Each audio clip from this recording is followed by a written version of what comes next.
Welcome everybody to Kaput. My name is Oliver, and today I'm going to do a little album review. And yeah, it's probably the oldest still active rock and roll band that I could review on this channel.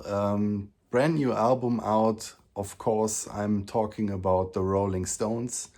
The album came out just over a week ago, I think, Foreign Tongues. It's their second album in just 3 years' time. Pretty remarkable. The guys are all over 80 now, and yeah, after Hackney Diamond, they seem to be kind of re-energized and revived. I think we have to give them that.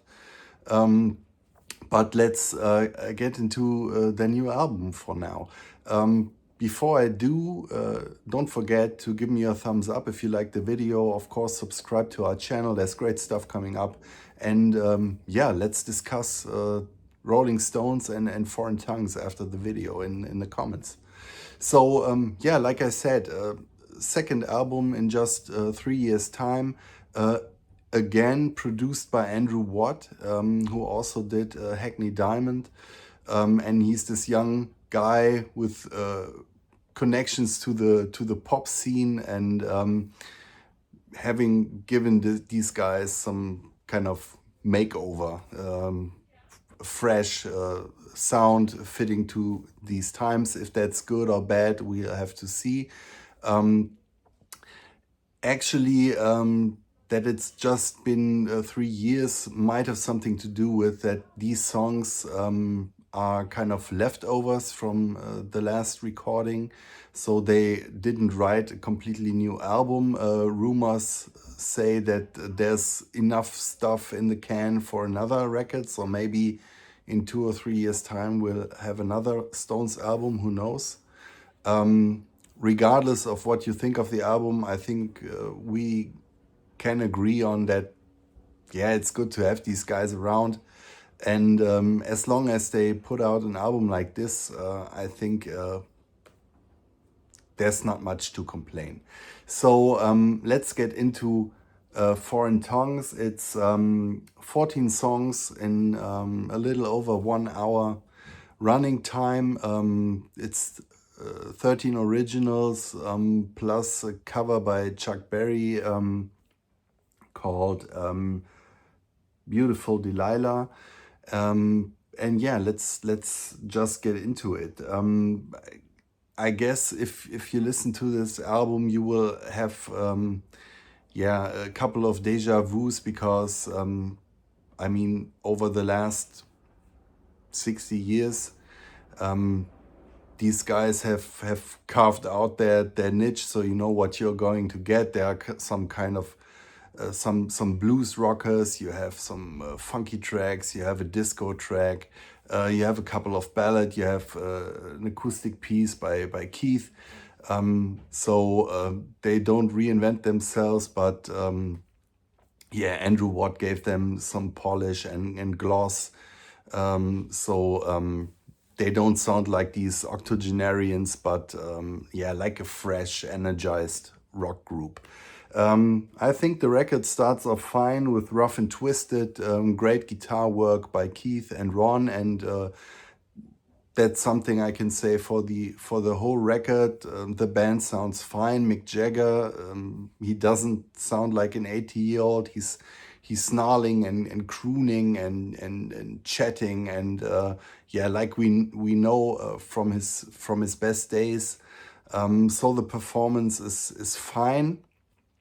However, going through these songs, and I think 13 plus one cover tune is too much, but that's a sign of the times as well. But yeah, the way Andrew Watt handles them, I think the songs are a bit, yeah, too glossed over. Usually the verses and stuff and the instrumentation is fine, but then when they go into the chorus section, all of a sudden they sound like a yeah, like a pop band from the 2020s, and it's kind of odd. Give us the rough and tumbling Rolling Stones, right? But yeah, as an opener, Rough and Twisted is good, and it's certainly one of the better tracks. And it has the advantage of being the first song, so you're not already tired like you would be after 13 songs, right? The second song is In the Stars. I also like that one. Again, little too much polish for my taste, but mixed performance is fine. So it's another good track. The album is off to a good start. Jealous Lover is yeah, more of a ballad, more of a melodic song. So we get some variety on this album, but in terms of soundscape, the songs are all pretty much the same. So and this will get kind of a problem over the course of the album. Mr. Charm, the next song as well. Nice guitar work by Keith and Ron. Good singing by Mick. The song is okay. Like I said, they sound energized and as if they're having fun, and that's cool to hear. But yeah, these are guys from the 60s, and they are not contemporaries of Taylor Swift. So why do you make them sound like they are, I don't know, in cahoots with Lady Gaga or something? And it gets worse with the next song. Divine Intervention is probably the most poppy track on the album, the most mainstream and polished. And yeah, here's the first time up until this point I think, oh, that's a nice album. Okay, they're going for a little bit of a fresher sound. It's okay, but here I think, yeah, that's just too much polish. Give me the bluesy, dirty, grimy Stones, and not this I don't know, high profile act that's all glamour and glitz. I think it's at odds with the material itself, because usually when the songs start, you hear the Stones shining through, and then as soon as the chorus hits, yeah, we are in Hollywood. Ringing Hollow is a ballad, way too long, over 5 minutes. It's an okay song, but nothing too special, and certainly doesn't deserve to be dragged out over 5 minutes. It's okay. Next song, Never Wanna Lose You. This is the token disco song by the Stones. We know this type of song from way back in the 70s. They usually had their disco hit single on the album, and I like these songs. I think they put out some great stuff. This one is fun as well, has a good melody. Mick sounds fine on it, but again, it's a little bit too much. I'm missing the grit in it, and that's yeah, kind of the thing for the whole album. Hit Me in the Head is the token sleazy rocker. Funnily, on the last album, they had a song called Bite Off My Head or something like that. That was the same for Hackney Diamond. So couldn't they come up with a different title without the word head in it? I don't know. Yeah, it's okay, but nothing to write home about. Next song is You Know I'm No Good.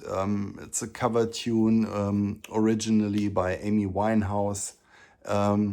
Nice song. I don't know the original. Yeah, it's okay.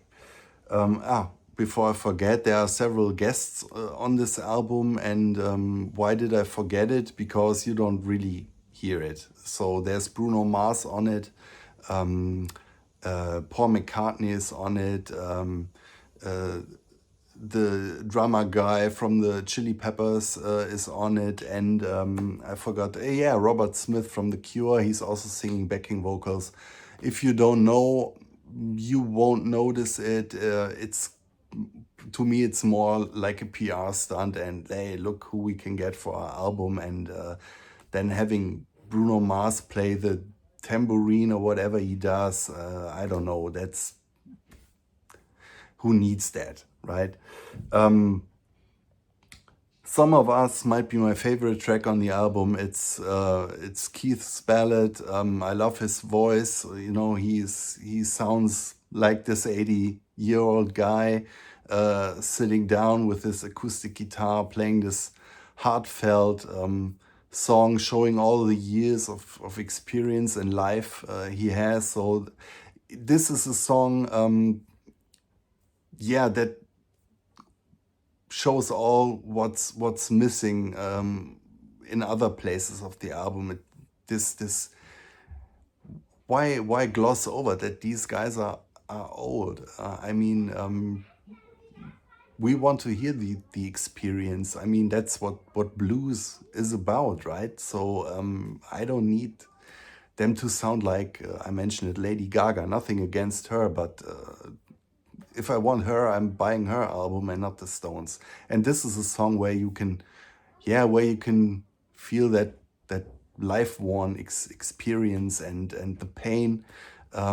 It's beautiful. I think Keith is perfect on it, and it's definitely my favorite track on the album. Goes on with Covered in You, another ballad, way too smooth and polished for the band. Pretty sappy. It has a nice melody, but it's just, I think it's a little bit too much. And by this point, the sameness of the songs, of the ambience and the sound gets a little bit tiring. Side Effects is pretty fun. Could be like from Tattoo You, something like that, early 80s. Nice, groovy little rocker. Again, a little bit too much polish on it, but it's okay.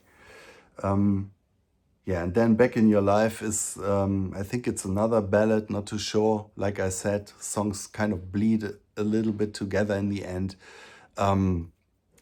Okay, there's really not a song where I would say this is downright bad.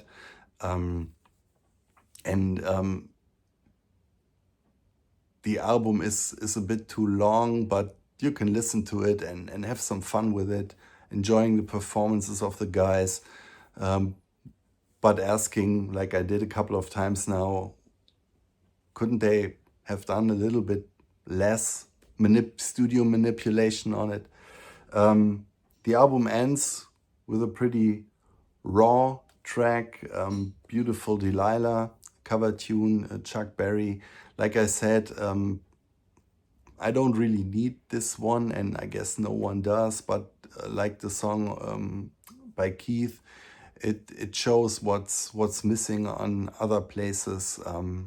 This kind of real rock and roll spirit that's in there. Just the guys, guitar, drums, mixed voice, that's enough. You don't need all this hoo-ha around it. So all in all, I think it's, for guys being this long in the game and this old, it's a surprise somehow. It's good to hear them having fun, like I said, and I think they did have fun. Props to Andrew Watts, who revitalized them. But then again, I would love another album where they kind of get a little bit more back to the roots sound-wise. I think they still got it in the songwriting department. Don't try to write a top 5 hit. You don't need those anymore. You don't have anything to prove. Just go out and be the Stones, and we will all be happy. That's my review of Foreign Tongues, the newest album by the Stones. If you like my review and this video, give me a thumbs up, subscribe to our channel, and let's talk about the Stones. What do you think? Am I too critical about this album? Do you think it's a return to form? Or do you think, like I do, this is way too poppy and is kind of a waste of of the energy that's still there. So yeah, this is not a full-blown criticism of their work or the album. Could be way worse. It's an okay album, but yeah, be the Stones again. See you.